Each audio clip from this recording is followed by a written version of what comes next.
जिज्ञासु मित्रों, बहुत बहुत अभिनंदन है आपका हमारे इस चैनल दिव्य सृजन स्पिरिचुअल में। जैसा कि आपको विदित है कि प्रत्येक दिवस रात्रि 9 बजे यहाँ लाइव चर्चा का प्रारंभ होता है और आज भी यह लाइव चर्चा शुरू हो रही है और आप सभी का बहुत बहुत स्वागत, अभिनंदन। और आज का जो व्याख्यान है वह मांडुक्य उपनिषद पर प्रारंभ हो रहा है। मांडुक्य उपनिषद पर इस श्रृंखला का यह प्रथम व्याख्यान होगा जो आज हम चर्चा करेंगे। ठीक है, तो आप सभी से आग्रह, इस कार्यक्रम से जुड़ते जाएं इसका लाभ उठाने हेतु। और जो विषय है आज का, ओम ही सब कुछ है, आत्मा भी ब्रह्म है। पहले भी इस विषय पर चर्चा हुई है दूसरों उपनिषदों का आधार लेकर, परंतु आज हम मांडुक्य उपनिषद, जो कि सभी उपनिषदों में सबसे छोटा है, सभी उपनिषदों में सबसे छोटा उपनिषद है मांडुक्य उपनिषद। मात्र 12 श्लोक इसमें हैं, परंतु यह जो चर्चा हमारी चलेगी वो मांडुक्य उपनिषद के साथ साथ मांडुक्य कारिका पर भी चलेगी। मांडुक्य कारिका, अब यह मांडुक्य कारिका क्या है, तो मांडुक्य कारिका का भी परिचय हम दे दें। तो सबसे छोटा उपनिषद यद्यपि मांडुक्य उपनिषद है, मात्र 12 श्लोक इसमें पाए जाते हैं और अद्वैत मत का यह प्रतिपादन करता है, अद्वैत को समझाने का प्रयास करता है और उसका यह अद्वैत स्वयं ब्रह्म है। तो ब्रह्म को ही जानने की प्रक्रिया के अंतर्गत इन श्लोकों को, 12 श्लोकों को लिखा गया है। परंतु मांडुक्य कारिका क्या है, मांडुक्य उपनिषद के साथ कारिका की भी चर्चा होगी। तो वैसे देखिए, 12 श्लोकों की चर्चा करने के लिए ज्यादा से ज्यादा 5 से 6 वीडियो में ही हो सकता है, अगर एक दिन हम 2 श्लोक कर लें। लेकिन एक ही विषय पर अगर 3 श्लोक हो तो 3 हो जाएगा, कभी 4 हो जाएगा। तो इस तरह से 4 से 6 दिन के अंतर्गत सारा उपनिषद खत्म किया जा सकता है। परंतु मांडुक्य कारिका मांडुक्य उपनिषद पर आधारित ग्रंथ है, जिसके रचयिता हुए योगी गौड़पाद। योगी गौड़पाद कौन हुए? आदि गुरु शंकराचार्य के शिष्य गोविंद पाद के, क्षमा करें, आदि गुरु शंकराचार्य के गुरु, शिष्य नहीं, गलती से शिष्य बोला गया, आदि गुरु शंकराचार्य के गुरु योगी गोविंद पाद के, उनके भी गुरु जो थे योगी गौड़पाद, ऐसा कहा जाता है। तो आदि गुरु शंकराचार्य के गुरु योगी गोविंदपाद और योगी गोविंदपाद के जो गुरु थे वह थे योगी गौड़पाद। तो योगी गौड़पाद ने मांडुक्य कारिका लिखी थी। मांडुक्य उपनिषद का ही विस्तार करके मांडुक्य कारिका लिखी। तो उस मांडुक्य कारिका में किन बातों को समझाने का प्रयास किया गया, उन्हीं बातों को विस्तार से और अधिक खोलकर बताने का प्रयास किया गया, जो कि मांडुक्य उपनिषद में लिखे गए हैं, 12 श्लोकों के अंदर लिखे गए। तो साथ में मांडुक्य कारिका की व्याख्या भी चलेगी। इसीलिए अब जो है यह उपनिषद की व्याख्या, मांडुक्य कारिका और उपनिषद की जो व्याख्या है, जो चर्चा है, हम उसको समझने का प्रयास करेंगे सरल से सरल भाषा में। हाँ, शास्त्रों की भाषा कठिन होती है, कई बार हम उसमें उलझते हैं, परंतु सही से अगर मात्र अध्ययन तक सीमित ना रहकर साधना आदि के द्वारा अनुभव गम्य कर लिया जाए तो उन सब विषयों को समझना और फिर किसी को समझाना बहुत कठिन नहीं रह जाता है। तो मांडुक्य कारिका कई रहस्यों को खोलती है, जीवन के रहस्यों को। उपनिषद सच पूछे तो उपनिषद आईना है, जो हमें हमारे जीवन के बारे में ही बताते हैं। उपनिषद कोई आंख बंद कर किसी मान्यता को धारण करने का नाम नहीं है। शास्त्र कोई किसी आंख बंद कर कर किसी मान्यता को अपनाने का नाम नहीं है। शास्त्र जीवन का अनुसंधान है। जीवन के ऊपर अनुसंधान कर कर शास्त्रों की रचना हुई, उपनिषदों की रचना हुई।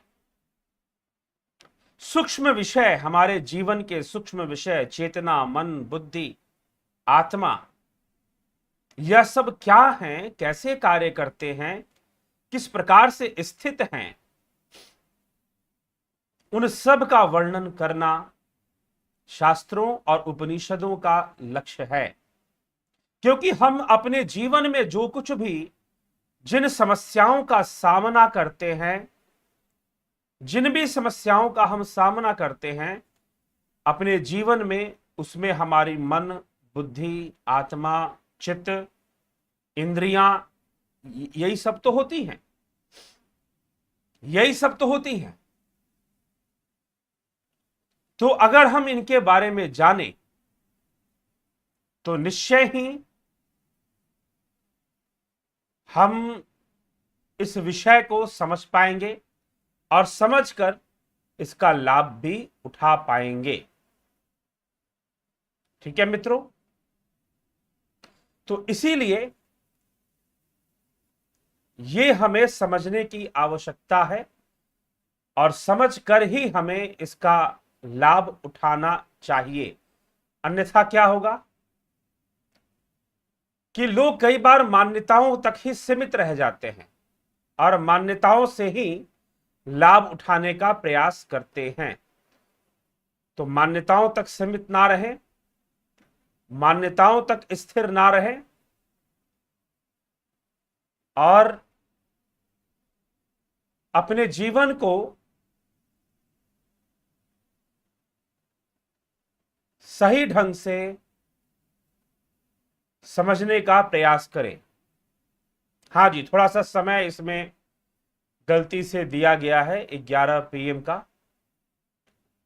आज के व्याख्यान का समय, हाँ ये एक मिस्टेक है, इसको शेड्यूल करते समय 9 PM के बजाय 11 PM, लेकिन आप निश्चित करके रखें कि 9 PM का ही समय रहा करता है और 9 PM का ही समय रहेगा। इतनी देर रात्रि का समय नहीं। हाँ, कभी कभी पहले हो सकता है, लेट होने की संभावना बहुत कम है। चलिए कोई बात नहीं, आगे बढ़ते हैं और अपनी चर्चा को आगे बढ़ाते हैं। तो मांडुक्य उपनिषद क्या है? मांडुक्य उपनिषद अथर्ववेद का उपनिषद है। ठीक है, अथर्ववेद से निकला हुआ यह उपनिषद है और मांडुक्य उपनिषद में अद्वैत की चर्चा, ब्रह्म की चर्चा की गई है और ओम की व्याख्या की गई है कि यह ओम क्या है, ब्रह्म क्या है, आत्मा क्या है, कैसे है। तो यह सब चर्चा इसके अंतर्गत पाई जाती है। तो चलिए आइए हम इसको देखते हैं, इस चर्चा को क्या कहा जा रहा है, मांडुक्य उपनिषद के अंतर्गत कैसी व्याख्या की जा रही है, हम उसको देखते हैं। तो सर्वप्रथम प्रत्येक उपनिषद जिस प्रकार से एक शांति पाठ के द्वारा ही प्रारंभ होता है, तो इसका भी प्रारंभ शांति पाठ से किया जाता है। तो शांति पाठ के अंतर्गत क्या बातें कही जा रही हैं? ओम भद्रम कर्णेभिः शृणुयाम देवा, भद्रम पश्येमाक्षभिर्यजत्राः, स्थिरैरङ्गैः स्तुष्टुवाङ् सस्तनूभिर्व्यशेम देवहितं जदायुः। स्वस्ति न इंद्रो वृद्धश्रवाः, स्वस्ति न पूषा विश्ववेदाः, स्वस्ति नस्ताक्ष्यो अरिष्टनेमिः, स्वस्ति नो बृहस्पतिर्दधातु।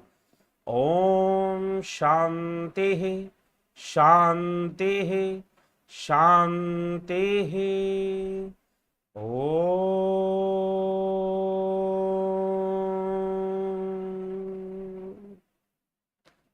इस प्रकार से उपनिषदों का प्रारंभ किया जाता है शांति पाठ के द्वारा और एक याचना कर ली जाती है। अब इसकी चर्चा को आगे बढ़ाते हुए जो प्रथम श्लोक है वह क्या कहता है, उस पर हम थोड़ा ध्यान दें। किस प्रकार से प्रथम श्लोक की चर्चा इसमें है। तो कहा जा रहा है ओम इति एतद् अक्षरमिदं सर्वं तस्योपि व्याख्यानं भूतं भविष्यदिति सर्वम् ओंकारमेव यचान्यत् त्रिकालातीतं तदपि ओंकार एव। ओम इति एतत्, ओम ऐसा यह अक्षर, अक्षर मतलब जो अविनाशी है, जिसका विनाश नहीं होता। ओम इति एतत् अक्षरम, यह संपूर्ण जगत उसका ही उपव्याख्यानम, उपव्याख्यान है। शब्दों को पकड़िएगा कि क्या शब्द प्रयोग किए जा रहे हैं। ओम इति एतत् अक्षरम इदं सर्वं तस्य उपव्याख्यानम भूतम, भूतम भवत भविष्यत इति सर्वं ओंकार एव च यत् त्रिकालातीतम अन्यत् तत् अपि ओंकार एव। अर्थात यह जो ओम अक्षर है, यह अविनाशी अक्षर, यह अविनाशी है, संपूर्ण जगत उसका ही उपव्याख्यान है। तस्यो उपव्याख्यानम, ऐसे कहा गया। तात्पर्य कि यह उपव्याख्यान है। किसका उपव्याख्यान है भाई? स्वयं का ही उपव्याख्यान है, क्योंकि यह सृष्टि को निश्चित करता है। इसी से यह संपूर्ण जगत इसका उपव्याख्यान है, मतलब इसके विस्तार का अंग है, इसका ही विस्तार है, इसी ओम का। यह ओम ही ब्रह्म है। तो ओम को यहां पर उपव्याख्यानम, संपूर्ण जगत उसका ही उपव्याख्यान है। उसके बाद कह रहे हैं भवत भविष्यादिति सर्वम ओंकार, भूतम भवत भविष्य। भूतम अर्थात भूतकाल, भवत मतलब वर्तमान काल, भवती, भवती मतलब जो अभी हो रहा है ना, भवत, इसलिए भवत शब्द का अर्थ है वर्तमान। तो भूतकाल, वर्तमान काल और भविष्य काल, यह जो है यह सब का सब ओंकार ही है। यह सब का सब क्या है? ओंकार ही है। ओंकार ही तथा जो ओंकार है, अब इन ये क्या है देखिए, भूत भविष्य और वर्तमान, ये काल हैं। तीन प्रकार के काल होते हैं, भूतकाल, भविष्य काल और वर्तमान काल। तो ये तीनों काल भी ओम हैं। यह संपूर्ण जगत भी ओंकार ही है। ठीक है। जीव की जो तीन अवस्थाएं हैं, जागृत, स्वप्न, सुषुप्ति, यह भी ओंकार ही है।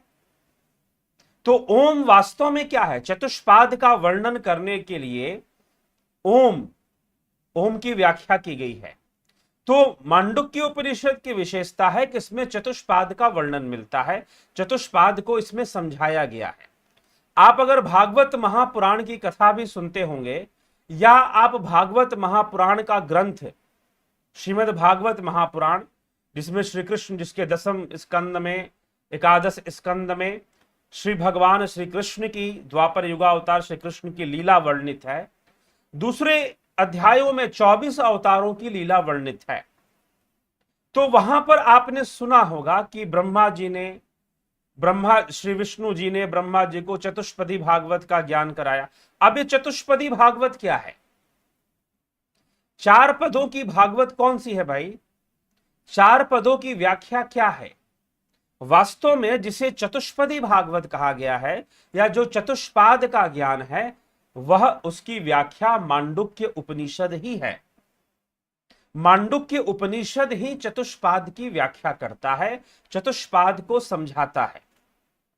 तो इसीलिए आप पाएंगे कि इसमें चौथी अवस्था का वर्णन मिलेगा, चौथी अवस्था का हमेशा वर्णन मिलेगा।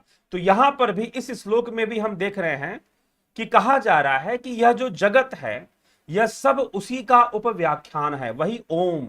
वह ओम कौन है? वह ओम इति अक्षरम इदम, अर्थात ओम इति एतत् अक्षरम, कि यह जो ओम है, यह एक अक्षर, अविनाशी अक्षर है, सर्वम, यह संपूर्ण जगत में जो है इसका ही उपव्याख्यान है, पूर्ण व्याख्यान नहीं है।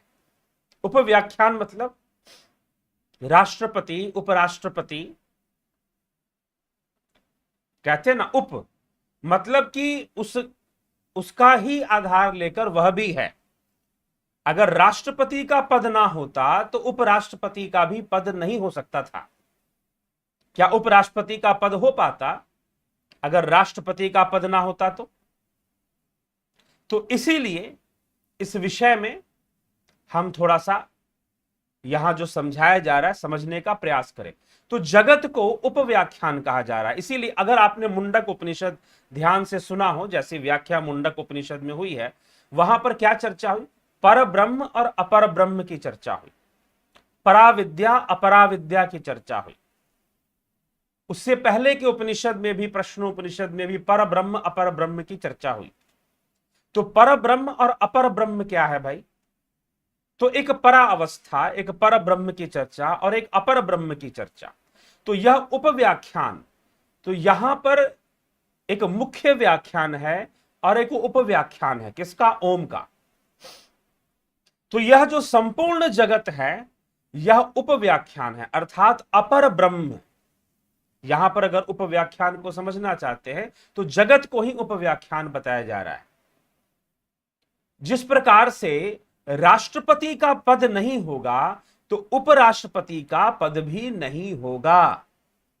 उपराष्ट्रपति का पद कब निश्चित होगा? जब राष्ट्रपति का पद निश्चित होगा।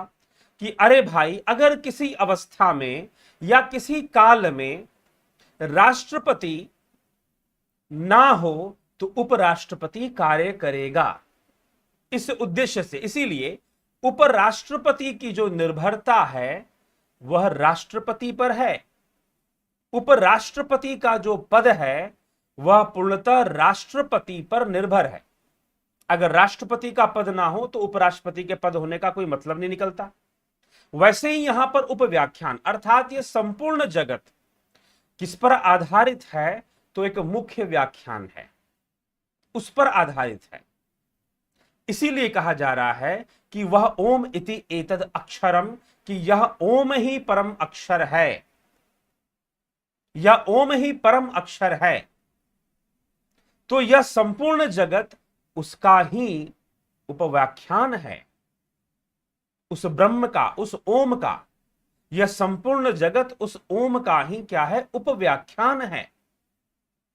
इसे उपव्याख्यान समझना चाहिए क्योंकि इसकी संपूर्ण निर्भरता उसके अस्तित्व पर है। अगर वो ना हो तो इसके होना असंभव है। इसीलिए इसे उपव्याख्यान कहा जा रहा है। अब इसी उपव्याख्यान के अंदर काल हैं, 3 प्रकार के काल हैं, जिसमें कि भूतकाल, भविष्य काल और वर्तमान काल। वह भी यह ओम ही है। कहा जा रहा है कि भूतम भवत भविष्यदिति सर्व ओंकार एव। भूतम भवत भविष्यम दिति सर्वम ओंकार एव, कि जो सब कुछ है, भूत, भविष्य और वर्तमान, इन 3 कालों में यह जगत की स्थिति है। तो ये तीनों काल ओम ही हैं, ओम ही हैं। और फिर कहा जा रहा है कि यच यच अन्यत त्रिकालातीतम तद ओंकार एव। अर्थात कि यत त्रिकालातीतम, कि त्रिकालातीतम अर्थात इन तीनों कालों से परे, भूत, भवत और भविष्य, भूत, वर्तमान, भविष्य, इन तीनों कालों से परे जो है वह भी ओंकार ही है। ओम इति तदक्षरम इदं सर्वं तस्योप्योख्यानं भूतं भवत् भविष्यत् इति सर्वं ओंकार एव यच्यांत त्रिकालातीतं तदपि ओंकार एव तत् अपि ओंकार एव। अर्थात कि त्रिकालातीतम, इन तीनों कालों से जो परे है, इन तीनों कालों से जो परे है वह क्या है? वह भी ओंकार ही है, वह भी ओंकार ही है। तो अब 3 काल और तीनों कालों से परे 3 अवस्थाएं और उन 3 अवस्थाओं से परे चौथी अवस्था ही चतुष्पाद है। चौथी अवस्था ही चतुष्पाद है। वह उपव्याख्यान नहीं है, वह मुख्य व्याख्यान है। लेकिन यह जगत उसी का उपव्याख्यान है और सब कुछ ओंकार ही है। अब ओंकार कहने से एक और भ्रम की ओर लोग चले जाते। ओंकार मतलब कि आपने ओम लिख दिया, ऐसे कॉपी पर लिख दो, किताब में लिख दो, स्कूल के ब्लैक बोर्ड पर लिख दो ओम, तो वह ओम क्या ही उसी ओम की बात हो रही है। जी हां, बात तो उसी की हो रही है, परंतु जो आपने लिखा है वह तो एक सिंबल है, वह तो एक संकेत है। जो लिखा है वही ब्रह्म नहीं है, वह तो उसके 4 पादों का संकेत है। चतुष्पाद, 3 रेखाएं मिलती हैं और फिर एक चंद्र बिंदु लग जाता है, वह चतुष्पाद का संकेत हो जाता है। इन तीनों के परे, इन तीनों के ऊपर जो हावी है, इन 3 अवस्थाओं के ऊपर, इसलिए ओम का जो लेखन है, जो संकेत है, उसमें 4 पाद हैं। तो लेखन में जो ओम आ रहा है वह भी लेखन का संकेत है। अब क्या आप कहोगे, तो फिर इसका अर्थ क्या कि हम जो मुख से ओंकार का उच्चारण करते हैं वो ब्रह्म का उच्चारण है, वही ब्रह्म है? जी नहीं, वह भी वाणी संकेत है। जैसे कि आपने लिख दिया ओम, तो वह क्या है? वह क्या है? लेखन संकेत है, चिन्ह है एक। उसी प्रकार से शिवलिंग भी ओम का ही चिन्ह है, उस ब्रह्म का ही चिन्ह है, ठीक ना? लेकिन उसकी वास्तविकता तक पहुंचने के लिए हमें लिंग शब्द का ही अर्थ होता है चिन्हित करना, चिन्ह देना। तो वैसे ही चिन्ह है, मुख से जो ओंकार का उच्चारण करते हो वो मुख से चिन्हित है, मुख के द्वारा, वाणी के द्वारा सांकेतिक है वो। लेकिन वास्तव में जो ओंकार है वह तो तुरीय है, वह तो ध्यान की सिद्ध अवस्था है, वह तो धारणा की सिद्ध अवस्था है, धारणा से ध्यान सिद्ध होता है, ठीक है? तो धारणा से ध्यान सिद्ध होता है, हम धारणा से ध्यान की ओर चलते हैं, ठीक? तो ओम इति एतद अक्षरम इदम सर्वम तस्य उपव्याख्यानम भूतम भवत भविष्यत इति सर्वम ओंकारम एव च यत् त्रिकालातीतम अन्यत तत अपि ओंकार एव। तो इन तीनों कालों से परे जो है वह भी ओंकार है। बाकी ओंकार जो हम लिखते हैं, बोलते हैं, वह संकेत रूप में है, ओंकार स्वयं ही ब्रह्म है। ओंकार वास्तव में स्वयं ही ब्रह्म है, संपूर्ण जगत और परा, पर अपर सब कुछ उस ओंकार में समाहित है। तो पर ब्रह्म होते हैं, अपर ब्रह्म होते हैं, 2 प्रकार के ब्रह्म होते हैं? जी नहीं, ब्रह्म तो एक ही होता है, ब्रह्म तो एक ही होता है, लेकिन मनुष्य की बुद्धि वहां तक नहीं पहुंच सकती। इसीलिए पर और अपर ब्रह्म को बताया जाता है, क्योंकि आप इन इंद्रियों से, इन आंखों से इस संसार को देखते हैं तो यह भी ब्रह्म का ही एक रूप है, परंतु इंद्रियों से जो दिखाई देता है वो इंद्रिय जगत है, वो ऐन्द्रिक जगत है, वो माइक जगत है। क्योंकि इंद्रियां सत्य नहीं देखती, इंद्रियां मिथ्या ही देखती हैं, ठीक है?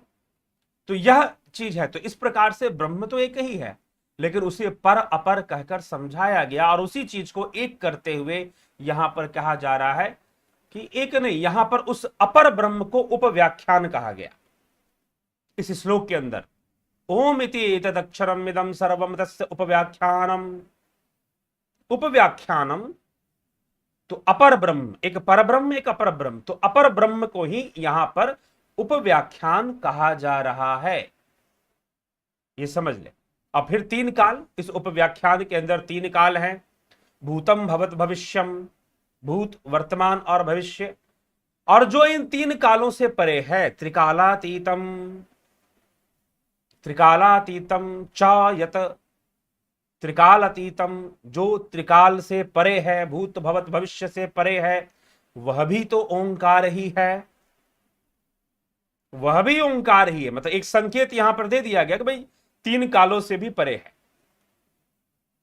वह भी ओंकार है, और इस संपूर्ण जगत ही ओंकार है। इसलिए संपूर्ण जगत ही ब्रह्म का विवर्त है, मैनिफेस्टेशन ऑफ ब्रह्म, ऐसे समझना चाहिए। सब कुछ उसी से बना है, ठीक? और सतरंगी दुनिया जो इन आंखों से दिखाई देती है वह तो आंखों का दोष है, हो सकता है कि 9 रंगों की दुनिया दिखाई दे, हो सकता है कि 25 रंगों की दुनिया दिखाई दे। ये तो आंखों की लिमिटेशन है कि सतरंगी ही दिखाई देती है और लगता है कि यही सब कुछ है। ठीक है, ये तो आंखों की सीमाबद्ध कर देने वाली बात है। तो इस प्रकार से यहां कहा जा रहा है और फिर आगे कहा जा रहा है सर्व ओं हे तद ब्रह्म अयम आत्मा ब्रह्म सो अयम आत्मा चतुष्पाद। अब चतुष्पाद क्या है? चतुष्पाद को समझाने के लिए यहां दूसरे श्लोक में लिखा गया, क्या लिखा गया? ही एतद सर्वम सर्वम ओं सर्वम गं हे एतद ब्रह्म अयम आत्मा ब्रह्म सो अयम आत्मा चतुष्पाद। क्योंकि यह सबका सब ब्रह्म ही है। पहली बात, सर्वम हे एतद ब्रह्म, पहला क्या है? सर्वम ओं हे एतद, अर्थात यह सबका सब वह ओंकार ब्रह्म ही है, ऐसा कहा जा रहा है। पहले तो यह कह दिया गया। इसीलिए यह भी समझ लेना चाहिए कि सबका सब तो ब्रह्म ही है। ही एतद सर्वम ब्रह्म, इसीलिए अयम आत्मा,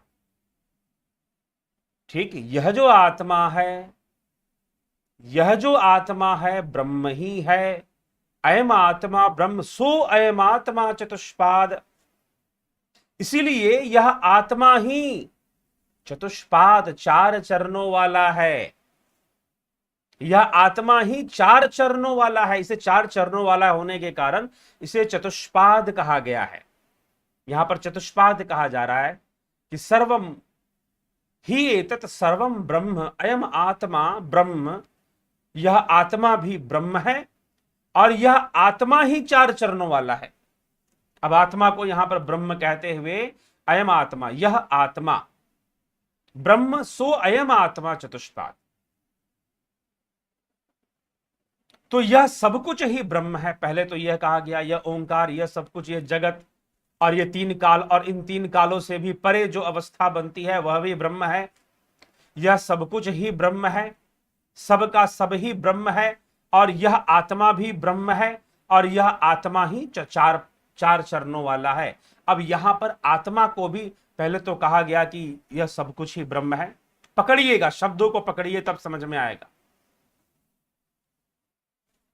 पहली बात कही गई, पहला तर्क दिया गया कि यह सब कुछ ही ब्रह्म है। फिर कहा गया यह आत्मा ही ब्रह्म है।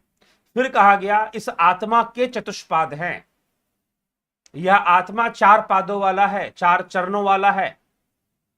इस प्रकार से व्याख्या की जा रही है। क्यों की जा रही है? कि आत्मा के 4 चरण कैसे हो गए? पहले तो लिखा गया कि ब्रह्म के हैं, ओंकार लिखा गया, अब 3 शब्द आ गए। एक ही सत्ता को बताने के लिए 3 शब्द यहां पर आ गए। कौन कौन से? एक तो ओंकार, दूसरा ब्रह्म शब्द और तीसरा आत्मा। यह तीनों एक ही शक्ति के लिए, एक ही तत्व के लिए कहे जा रहे हैं। ये ध्यान रखिएगा। जिस सत्ता को ओंकार कहा जा रहा है उसी सत्ता को यहां ब्रह्म कहा जा रहा है और उसी सत्ता को फिर आत्मा भी कहा जा रहा है। सर्व ओं हेतद, कि यह ओम ही सब कुछ, सर्व ओं हेतद ब्रह्म, कि यह ओम ही सबका सब ही ब्रह्म है।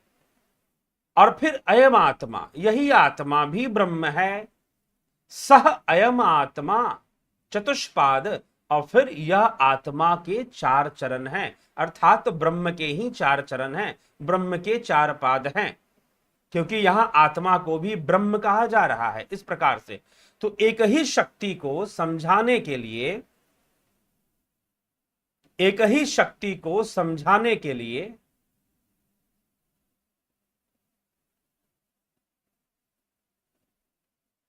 ठीक है मित्रों,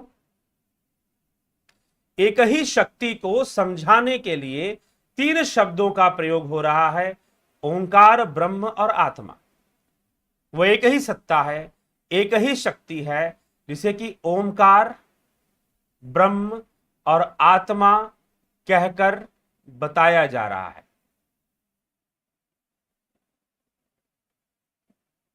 ठीक, तो यह इस प्रकार से कहा गया है, इस प्रकार से बताया गया है।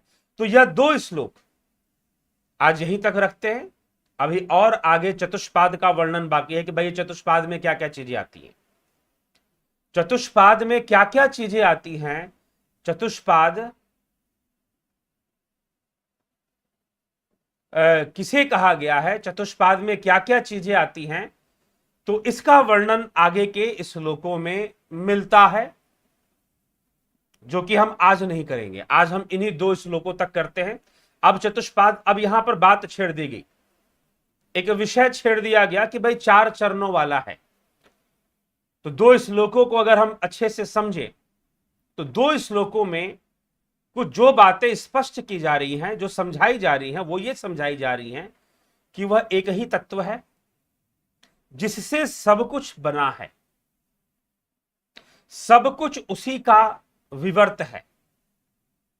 तो पहले के उपनिषदों में एक ही ब्रह्म की चर्चा पर ब्रह्म और अपर ब्रह्म के रूप में की गई है। एक ही ब्रह्म की चर्चा पर ब्रह्म और अपर ब्रह्म के रूप में हो रखी है।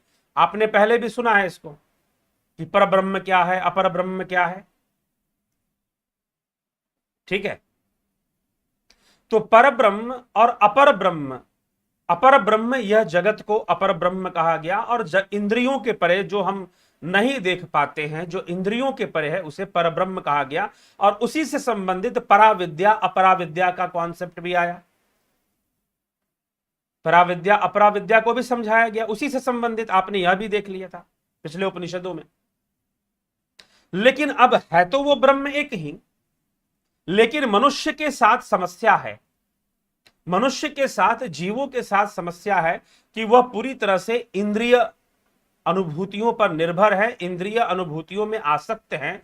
तो उनको समझाने के लिए एक ही सत्य को अलग अलग प्रकार से प्रयास करते हैं ऋषि मुनि कि यह इंद्रियों के वशीभूत रहने वाला मनुष्य इंद्रियों के परे जाकर, इंद्रियातीत होकर देखने का प्रयास करे। इंद्रियातीत जो सत्ता है, इंद्रियातीत जो शक्ति है, जिसका सकाश चारों तरफ फैला हुआ है, उसको जानने का प्रयास करे। इसीलिए वो अपनी व्याख्या को उसी ढंग से प्रस्तुत करते हैं। बस यही भेद है। तो एक इसलिए कहा गया एकम सत्यम विप्रा बहुधा वदंती, कि सत्य तो एक ही है, लेकिन विप्र उसे, विद्वान जन, ज्ञानी जन, अनुभव करता, अनुभवी जन उसे अलग अलग ढंग से प्रस्तुत करते हैं। बस यही फर्क है। सत्य तो वह एक ही है, लेकिन अलग अलग ढंग से वो उसे प्रस्तुत करते हैं। तो उसका ही प्रस्तुतिकरण है। तो अब यहां पर उस एक को समझाने के लिए, उस ब्रह्म को समझाने के लिए वर्णन किया जा रहा है कि उस ब्रह्म से क्या क्या है। तो पहले तो यह सब कुछ ही ओंकार है, सब कुछ ही ओंकार है, पहले यह कह दिया गया। अब जो 3 काल हैं, भूत भविष्य वर्तमान, यह भी ओंकार है, ओंकार से ही, इनके अंदर, ओंकार के अंदर ही आते हैं। और इन तीनों के परे जो कालातीत है वह भी ओंकार है। अब वह जो ओंकार है वह क्या है? सर्वम ओम ही एतद ब्रह्म, वह ओंकार ही ब्रह्म है, वह ब्रह्म ही आत्मा है, और उस आत्मा के चतुष्पाद हैं। ऐसे बात को रखा गया है ताकि आपको समझने में कठिनाई ना हो,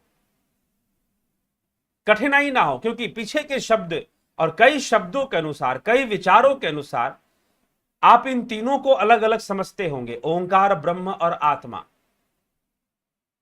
ओंकार के बारे में आप ये जानते होंगे कि भाई ओंकार संस्कृत का प्रथम अक्षर है, शायद ओंकार से हमें सिद्धि मिलती है, ओंकार के जप से योग होता है, उद्गीत का जप होता है। तो आप जप और ओम की जो आकृति जो बनाई जाती है, जो लिखी जाती है, वहीं तक आप सीमित थे। जी नहीं, वास्तव में ओम का जो संकेत है वो चतुष्पाद है, इसलिए उसमें 3 लकीरें हैं। देखिए, एक ऊपर से आ रही है, एक नीचे से आ रही है, एक पीछे से आ रही है, और उन तीनों के ऊपर एक चंद्र बिंदु बन जाता है, उन तीनों के ऊपर एक चंद्र बिंदु बन जाता है, ओंकार हो जाता है। तो चतुष्पाद। इसके 4 अंग हैं, लिखने में भी 4 अंग हैं। तो इसीलिए ओंकार चतुष्पाद का संकेत है जो हम लिखते हैं। तो इन 3 रेखाओं में 3 काल हैं, 3 अवस्थाएं हैं, जागृत स्वप्न सुषुप्ति। 3 काल हैं, भूतम भवत भविष्य। और इन तीनों कालों के ऊपर चतुष्पाद है। चतुष्पाद है तो फिर यहां पर कहा जा रहा है कि संशय ना करो, यह जो ओंकार है यही ब्रह्म है, यह ब्रह्म ही आत्मा है, और उस आत्मा के चतुष्पाद हैं। चतुष्पाद किसके हैं? उस आत्मा के ही चतुष्पाद हैं। तो पहले संशय दूर कर लो। अगर आगे की बात समझना चाहते हो तो यह निश्चित कर लो कि वह ओंकार ही ब्रह्म है और ब्रह्म ही आत्मा है। अगर तुम आत्मा में और ब्रह्म में भेद करके चलना चाहते हो, नहीं हमारे गुरु जी ने बताया है कि आत्मा और ब्रह्म अलग अलग है, हम तो यही मानेंगे, तो स्वतंत्र है, मानिए भाई, हम तो यही मानेंगे। मानने के लिए तो आप सूरज को चांद मान लीजिए ना, मानने की तो छूट होती है। नदी को पर्वत कहिए, पर्वत को नदी कहिए, क्या फर्क पड़ता है? ठीक है, मानने, जहां बात मान्यता की है तो मान्यता की छूट है। आप कुछ भी मान सकते हैं, कैसे भी मान सकते हैं, मान्यताओं के ऊपर बंधन नहीं होता। ठीक, लेकिन यहां पर महापुरुष हमारे ऋषिगण जो कह रहे हैं वो क्या कह रहे हैं कि ओंकार ही ब्रह्म, ब्रह्म ही आत्मा, और उस आत्मा का चतुष्पाद है। उस आत्मा के 4 चरण हैं। अब 4 चरणों की व्याख्या होगी। वो 4 चरण कौन कौन से हैं, अगर उसमें जाएंगे तो थोड़ा सा लंबी व्याख्या, क्योंकि अधूरी करके छोड़ देंगे तो अलग बात अलग हो जाएगा ना, फिर तो वो ठीक नहीं रहेगा। इसलिए उन 4 चरणों की व्याख्या हम अलग व्याख्यान में ही श्रवण करेंगे, हम अलग व्याख्यान में ही श्रवण करेंगे। तो अभी चलते हैं आपके प्रश्नों पर। ठीक है जिज्ञासु, आप प्रश्न क्या करते हैं, कमेंट क्या करते हैं, उस पर हम चलते हैं आज। तो देवरतन बलदावा जी, बहुत अभिनंदन आपका। जय श्री कृष्ण, राम राम, ओम नमः शिवाय। गोपाल शर्मा जी, स्मिता सावंत जी, प्रणाम जी, ओम नमः शिवाय जी, जय सियाराम जी, जय श्री कृष्ण। जोंती दत्ता जी, अनीता राज गहला जी, जगत नारायण जी, सूरज यादव जी, राम निवास मीना जी, प्रभु आशीष दो हमको, तुम्हारे मंत्र बन जाए, बने रहे राही, परम पथ के तुम्हारे अंश बन जाए, ना होवे कभी विचलित, सदा प्रेरित तुम्ही से हो जी। किरण शर्मा जी, अनिल कुमार जी, भीमसेन जी, प्रताप जाला जी, कुसुम व्यास जी, संगीता इंगले जी, हरिओम सबको, और जय Somnath. Rakesh Pal ji, Kapoor, Kusum ji, sir please tell us the book from where you are reading. I am not reading, actually I am reading slokas. Whatever I am explaining, that is my own. Okay, you can't find the explanation in any book. Whatever I explained here, whatever the way, the style of explanation, making your concepts clear about these slokas, of the first 2 slokas, that is from the Mandukya Upanishad, but explanation is my mind. मेरे ख्याल से जो लोग सुन रहे हैं उनको ये समझने में कठिन नहीं आएगा, कठिन इसलिए मैं पहले ही बोल चुका हूं, इट इज फ्रॉम मांडुक्य उपनिषद। मांडुक्य उपनिषद लीजिए और पढ़िए, लेकिन but the narration is not written there. Whatever I am speaking, you can't find in a book. The way of my explanation you can't find in a book, that's all. Because here I am making the relation between the first sloka and second sloka. When you will go through the book, you will find the explanation or narration of first sloka and second sloka separately. But here I am combining the both and explaining you here and narrating here. Okay, then please understand this. You can go through the Mandukya Upanishad. Mandukya Upanishad is a very famous Upanishad. You can purchase online it, or you can purchase through the book stalls, or you can also get the PDF on Google. If you will search, you can find the PDF form of Mandukya Upanishad. Gopal Sharma ji, Raju Pal ji, Hariom तत्सत। भगवान प्रणाम। उषा श्रीवास्तव जी प्रणाम, ओम तत्सत। मालदे उदयरा जी नमस्ते। मैंने अब तक काफी साधु के दर्शन किए, उनमें से 3 ऐसे थे जिनको देखते ही मेरी आंखों से आंसू की धारा चालू हो गई। इनको मैं समझ नहीं पाता हूं, कृपा करके मार्गदर्शन करें। चलिए ठीक है, ये एक अलग विषय है, व्यक्तिगत विषय है आपका, तो इसलिए व्यक्तिगत रूप से इसका उत्तर ही देंगे। अगर आप पूछना चाहते हैं व्हाट्सएप पर मैसेज कर कर आप पूरी घटना बताएं तो शायद मैं कुछ चर्चा कर पाऊं, बता पाऊं। क्या कुछ प्रेत योनि के जीव किसी किसी को बाधा की जगह सूक्ष्म जगत का ज्ञान भी प्रदान करके लुप्त हो जाते हैं? थोड़ा बहुत जो उनके बस में है, थोड़ा बहुत वो करा सकते हैं, और जब हम अपने ध्यान शक्ति से उनको जानते हैं तो हम उनको जान ही लेते हैं फिर। ठीक, थोड़ा बहुत इसके लिए हाँ एक प्रमाण के रूप में तो वो दे ही देते हैं कि हाँ सूक्ष्म लोक है, और सूक्ष्म लोक में भी जीव रहते हैं, जीवात्माओं का नाश नहीं होता, इसका प्रमाण तो वो करवा ही देते हैं। ठीक है, बस इतना ही है।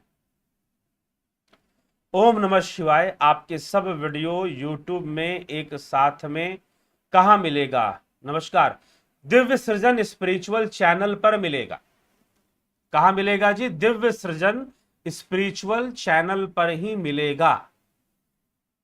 ठीक है, आप दिव्य सृजन स्पिरिचुअल चैनल को सब्सक्राइब कर लीजिए, चैनल के पेज पर जाइए और वहां आप जाइए, आपको होम वीडियो है प्लेलिस्ट, तो होम के अंदर आपको वीडियोस उतने नहीं मिलेंगे, वीडियो में जाएंगे तो आपको सारे वीडियोस एक साथ दिखने लगेंगे, मोस्ट व्यूड वीडियोस भी दिखेंगे, रिसेंट वीडियोस भी दिखेंगे। उसके बाद आप प्लेलिस्ट में जाएंगे तो प्लेलिस्ट पर जैसे ही क्लिक करेंगे तो टॉपिक वाइज, जैसे कि मुंडक उपनिषद तक प्लेलिस्ट बना हुआ है, मुंडक उपनिषद का एक प्लेलिस्ट, तो मुंडक उपनिषद पर जितने व्याख्यान है उसमें मिल जाएंगे। श्रीमद् भगवद गीता का प्लेलिस्ट, श्रीमद् भगवद गीता के जितने व्याख्यान है उसमें मिल जाएंगे। अष्टावक्र महागीता का प्लेलिस्ट है, उसमें आप जाएंगे तो उसमें सारे व्याख्यान मिल जाएंगे। तो प्लेलिस्ट पर जाइए और सारे व्याख्यान आपको एक साथ मिल जाएंगे। तो हमारे चैनल पर जाइए, अगर आप ये देख रहे हैं तो नीचे आपको चैनल का नाम लिखा हुआ मिल रहा होगा, दिव्य सृजन स्पिरिचुअल, वहां क्लिक करेंगे तो चैनल का पूरा पेज खुल जाएगा, और उसमें आपको प्लेलिस्ट का जो ऑप्शन है वहां क्लिक करेंगे तो आपको प्लेलिस्ट सारे मिल जाएंगे। प्लेलिस्ट में जाइए और उसे देखिए। ठीक है, तो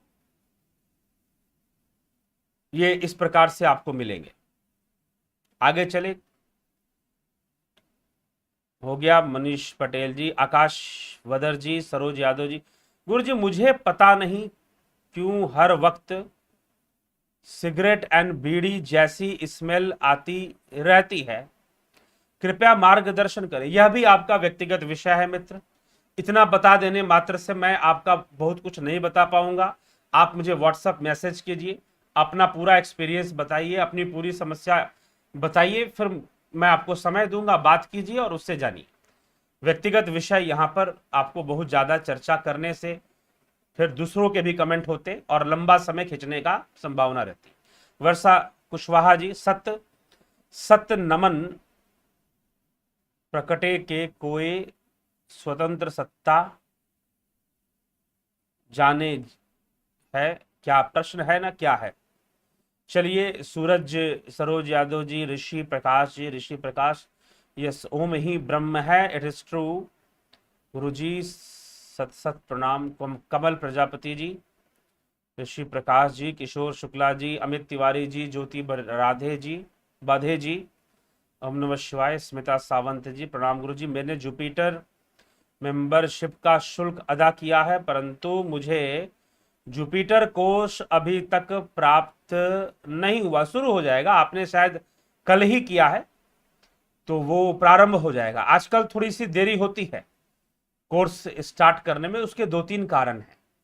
2-3 कारण क्या है कि कुछ एक तो आपको पता ही है कि समय कैसा चल रहा है, समय कैसा चल रहा है, और दूसरे की मेंबरशिप लेने वालों की संख्या भी थोड़ी बड़ी है इधर 2 महीने से, और दूसरी बात कि उनके भी कोर्स चल रहे हैं, तो कोर्स अलग अलग ही हम करवाते हैं। पहली बात तो ये समझ लीजिए।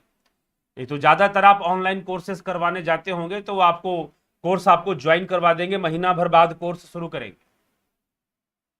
क्योंकि वो सबको एक साथ करवाते हैं, हम सबको अलग अलग करवाते हैं। तो ऐसी ऐसी सिस्टम बना हुआ है अलग अलग करवाने का, तो अलग अलग ही सबका होता है। इसलिए आपने कोर्स ज्वाइन किया और आपका कोर्स शुरू हो जाता है। परंतु है क्या कि आजकल का माहौल आप जानते हैं, कहीं से कोई अचानक खबर आ गई, किसी पड़ोसी, किसी मित्र, कोई कोविड कोरोना से बीमार ग्रस्त और किसी के अंतकाल की सूचना आ गई, तो फिर थोड़ा सा निकलना पड़ता है, जानना पड़ता है। तो आज, और मान लीजिए किसी की तबीयत ही ज्यादा खराब हो गई, कोविड से परेशान कोई व्यक्ति हैं, तो और कोई उनको देखने वाला नहीं, एक ऐसी समस्या है, तो इसी कारण से सारा दिन आज इसी में निकला, इसी व्यस्तता में निकला है। तो उसकी आप बिल्कुल चिंता ना करें और व्हाट्सएप पर ही आप मैसेज कर दिया करें। यहां भी कर सकते हैं मैसेज, आपने ज्वाइन कर लिया, आपका कोर्स शुरू नहीं हुआ है तो आप यहां भी, कोई दिक्कत नहीं है कि लाइव में आप उसको बता दें, ठीक है। तो कोर्स आपका शुरू हो जाएगा, उसकी चिंता ना करें। तो स्मिता सावंत जी नहीं हुआ है, हाँ हो जाएगा। सुरेंद्र शुक्ला जी, गुरु जी ये झिंगुर धुन क्या है? झिंगुर धुन एक आवाज है, नाद श्रवण में भी भगवान शिव ने शिव महापुराण में 9 प्रकार की आवाजों का वर्णन किया है अनाहत नाद श्रवण में, ठीक है। तो उसमें झिंगुर की भी एक आवाज आती है, ऐसा कहा है, उसे झिंगुर धुन भी कहा गया है। कई जगह झिंगुर धुन का वर्णन संतों की वानियों में भी मिलता है, संतों की वानियों में भी मिल जाया करता है। तो नाद ध्यान से संभव होगा। और जुपिटर कोर्स के अंतर्गत जिसको ज्वाइन किया है, स्मिता सावंत जी ने लिखा कि मैंने ज्वाइन किया, मेरा कोर्स शुरू नहीं हुआ, तो जुपिटर कोर्स के अंतर्गत हम इसका अभ्यास करवाते हैं। नाद ध्यान का अभ्यास होता है, साधना होती है, बहुत ही आनंददायी अवस्था है, लेकिन अभ्यास से ही प्राप्त होता है, तुरंत किसी को नहीं प्राप्त हो जाता, ठीक। तो अमित तिवारी जी, पवन पुरी जी, सबका बहुत अभिनंदन। दुष्यंत चौहान,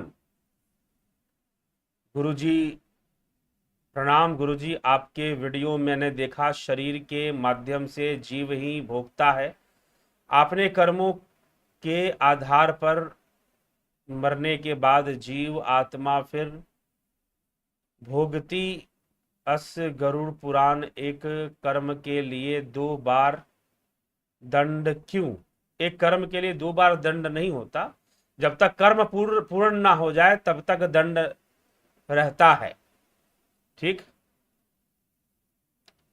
निशी नारंग जी प्रणाम जी, आपको भी बहुत अभिनंदन। गुरु जी कर्म,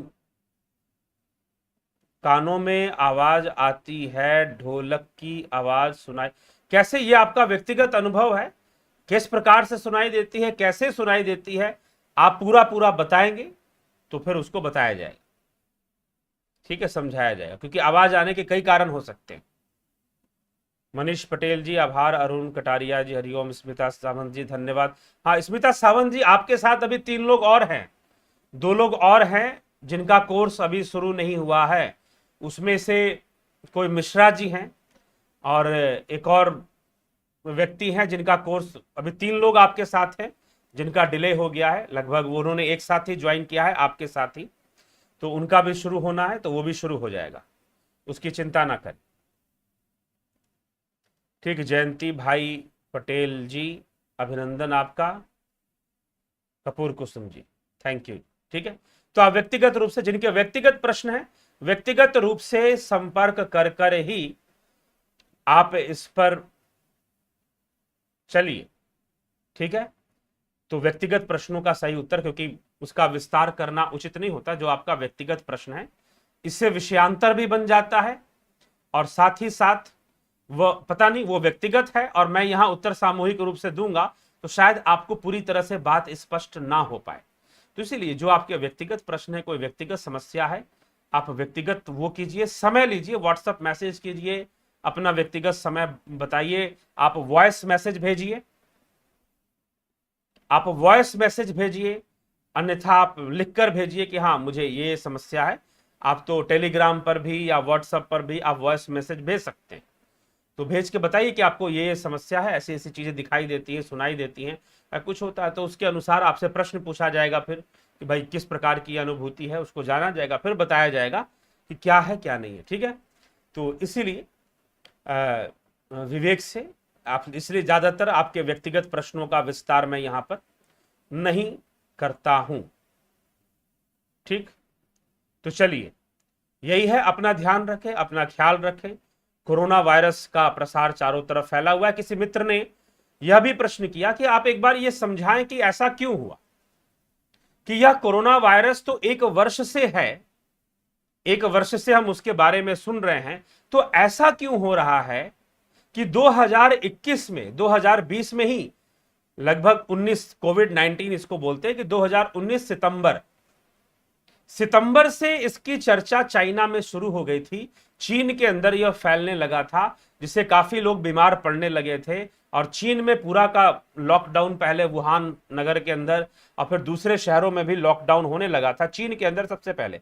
उसके बाद माइग्रेट किया थ्रू फ्लाइट। यह पहला वायरस है जो हवाई जहाज के माध्यम से दूसरे देशों में फैला है।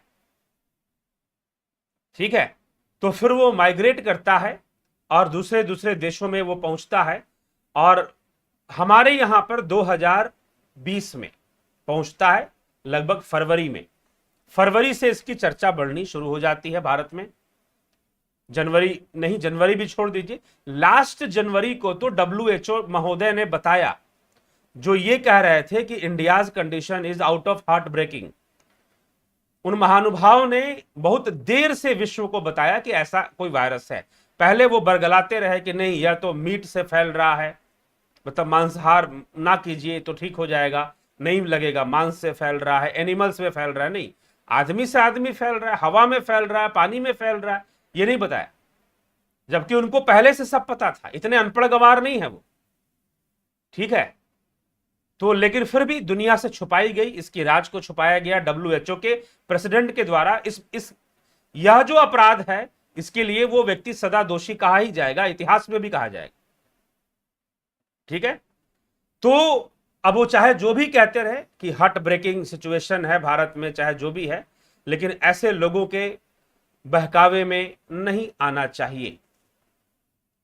ठीक, तो ये चीज है, तो इसको समझ लीजिए पहले। तो लोग, किसी ने मुझसे प्रश्न पूछा है कि आप इसकी थोड़ी बताएं, जनता को ये समझ में आना चाहिए कि जो 2020 का डेडली वायरस था, 2020 में हमारे ऊपर असर नहीं हुआ, 2022 में लोग क्यों मर रहे हैं, क्या कारण है कि अचानक से इतने सारे लोग इन्फेक्टेड हो गए और बहुत तेजी से इन्फेक्टेड हो गए, उसके कारण कौन कौन से हैं और उसकी जिम्मेदारी किसके ऊपर जाती है, हु इज रिस्पॉन्सिबल।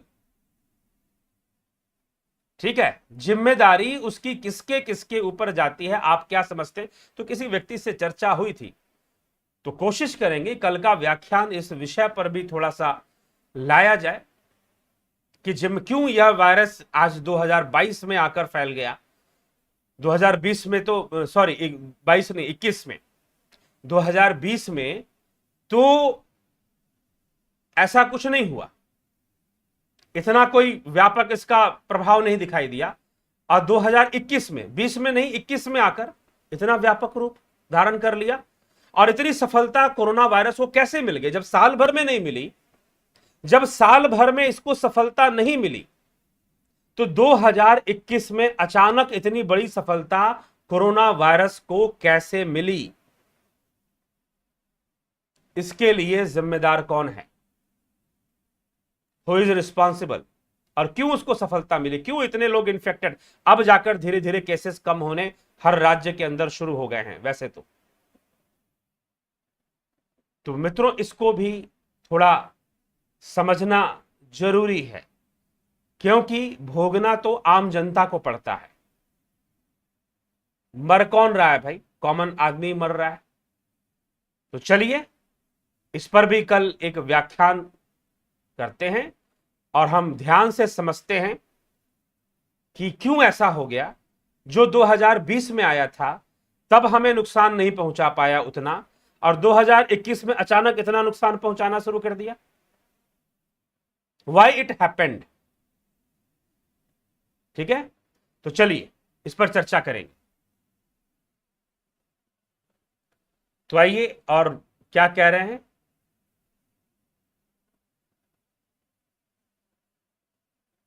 आत्मा को शरीर से अलग कैसे जाने, कृपया यह भी थोड़ा समझाएं।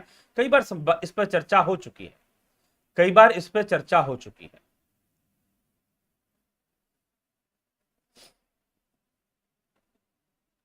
ठीक, Manoj Shukla ji, Kapoor Kusum ji, sir how to get connect with you? हाँ, तो आप कनेक्टेड ही हैं, आप डेली लाइव अटेंड कीजिए, और व्हाट्सअप नंबर दिया हुआ है कई जगह पर, आपको यहां पर भी टाइप कर देते हैं, वैसे तो कवर पेज पर दिया ही रहता है।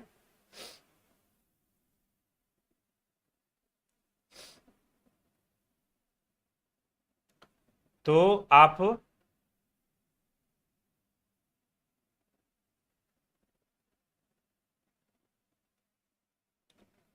इस व्हाट्सएप नंबर पर भी, आप व्हाट्सएप ही करना, इस पर कॉल ना करना, पहले व्हाट्सएप ही कर ही आप कोई जानकारी लेना चाहते हैं, कुछ चर्चा करना चाहते हैं, इसके माध्यम से कर सकते हैं। ठीक है, तो यही है। जयंती दत्ता जी क्या कह रहे हैं? ओम है जीवन हमारा, ओम प्राणाधार है, ओम है कर्ता विधाता, ओम पालनहार है, ओम है दुख का विनाशक, ओम सर्वानंद है, ओम है व्रत तेजधारी, ओम करुणाकंद है, ओम सबका पूज्य है, ओम ध्यान पूजन करे। ठीक है, बहुत सुंदर। ठीक, तो चलिए, जिज्ञासु गुरु शब्द आपके लिए प्रपक्ष है, आकाश वदर जी। चलिए ठीक है, तो जिज्ञासुओं, इसी के साथ आज की सभा को विराम देंगे। यहां पर आप जुड़े रहें, बने रहें। अगर आपको चैनल की गुणवत्ता श्रेष्ठ लगती है तो जरूर शेयर भी किया करें, सब्सक्राइब भी किया करें। इस चैनल को बढ़ने में आप जो भी सहयोग कर सकते हैं अवश्य करिए। तो मित्रों, इसी के साथ मैं अभी विराम दूंगा यहां पर।